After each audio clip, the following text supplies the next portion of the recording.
All right, let's talk about the centrality of the data today. Suppose I give you a bunch of numbers, 1, 5, 7, 9, 2, bunch of numbers, say thousands of these numbers, and I ask you, choose one number, tell me one number so that you can give me the most information about this bunch of numbers you have. What number would you tell me? Right? That's the idea behind the mean and median and mode. So mean fits in a very well with the idea of centrality, because a very simple example would be, suppose if I give you two numbers, and say 20, let's put this in a number line.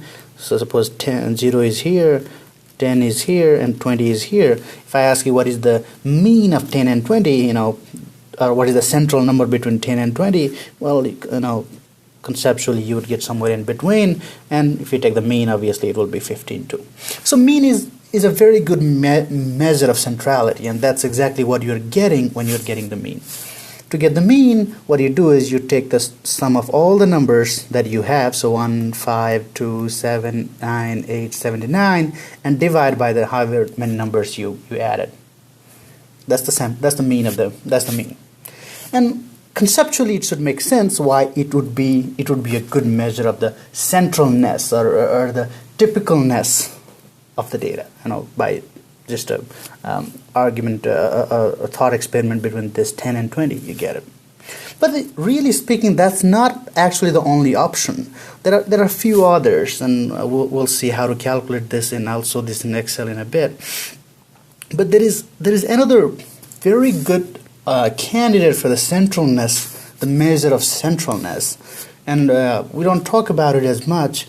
So just think about the same set of numbers. I might not get the same numbers exactly right here, but suppose you have numbers, say 1, 7, 8, 79 was 1, so 2, 9, whatever, right? To get the idea of centralness, let's think of these numbers as if they are in a number line somewhere. So 1 would come first, then it would come 2, and 7. There is a little bit of jump. There is 7, and there is 8, and then there is 9, and there is 79. One way of thinking the centralness is where they are located, right? So what you would do is, so there is, if you choose, just to make my number a little bit easier, I'll explain this scenario too. Let me add one more number. Let me add 12 here. So if I put in 12, let me change the color here so it all becomes green. So if 12 is here, then the centralness would be, okay, if I choose 8, there are 3 numbers left of it and 3 numbers right to it. One way of thinking things, 8 is the central number. That is the idea behind median. And the obvious question is, what would have happened if I had one more number, say, if there were even, instead of odd, if there was even number, suppose there was one more, suppose there is a scenario, but you have 1, 2, 7, 8, and 9, but there was no 12 and there was 79. What you would do is, well, there are 3 on this side, there are 3 on the other side, so these 2 are the central numbers, so you'd take the average of them, and 7.5 is the median. Well, after talking about this 2 measures of centrality, what I did is I made the data set here, and then calculate the median, which is, so there are 1, 2, 3, 4, 5, 6, 7 data points. The 4th one is the middle, right? There are 3 to the left, 3 to the right, so I calculate 7th is the median, and I calculate the mean, which came out to be 16.28. I added 1 plus 2 plus 5 plus 7 plus 8 plus 12 plus 79 and divide by 7, came out to be 16.87.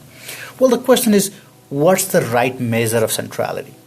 Well, it depends on how we think of things, right? For the time being, let's put away this concept of outliers, which you already know, which we'll discuss later on. But if the meaning of average is, instead of giving you all these numbers, what was that one number I could give you 7 times and you would get the same value? If that's what the meaning of average is, that's the meaning of typicalness is. And that's what the meaning of typical is, right?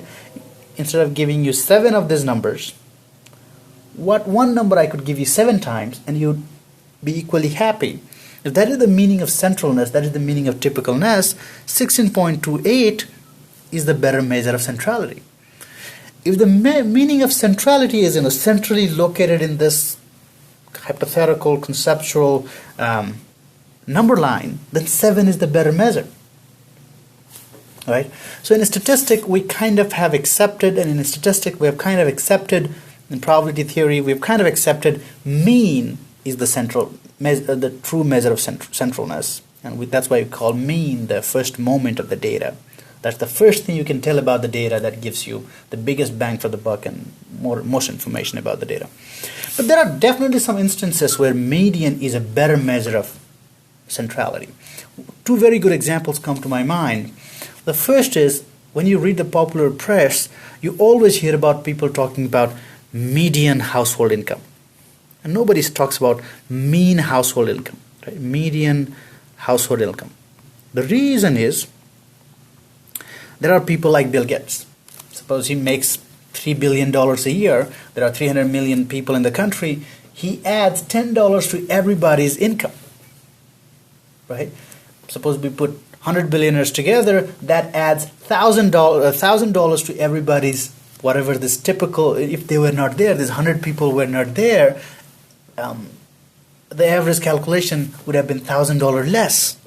So obviously, this 100 people are skewing this typicalness away to $1,000 more. If we were to take mean as the measure of typicalness, measure of the centrality. So to get around this, for the right reason, popular press uses median as the centralness of the typicalness of the data. So when people say median household income is 40,000, what they're doing is they're putting everybody's income on a number line, and whichever happens to be at the central, that's what they're reporting. And it happens to reflect the typicalness in the data set. Very good point. And the people also use median to use the median income inside a company or something. I think income is or salary or median SAT score. People seem to use median more than mean. So the idea is you mostly go with mean, but there are scenarios where median is a better measure, better reflects the centralness of the data. Again, we have to step back and think why this happens, right? Remember, as a statistician, which you're trying to be, be comfortable with the data, your purpose of giving another number, creating a number like mean or median, is to say something about the data. The mean and median is used to explain the centralness of the data, the typicalness of the data. You use whichever you think reflects the best. Rule of thumb, mean is the best. In some scenarios, median does the job. All right.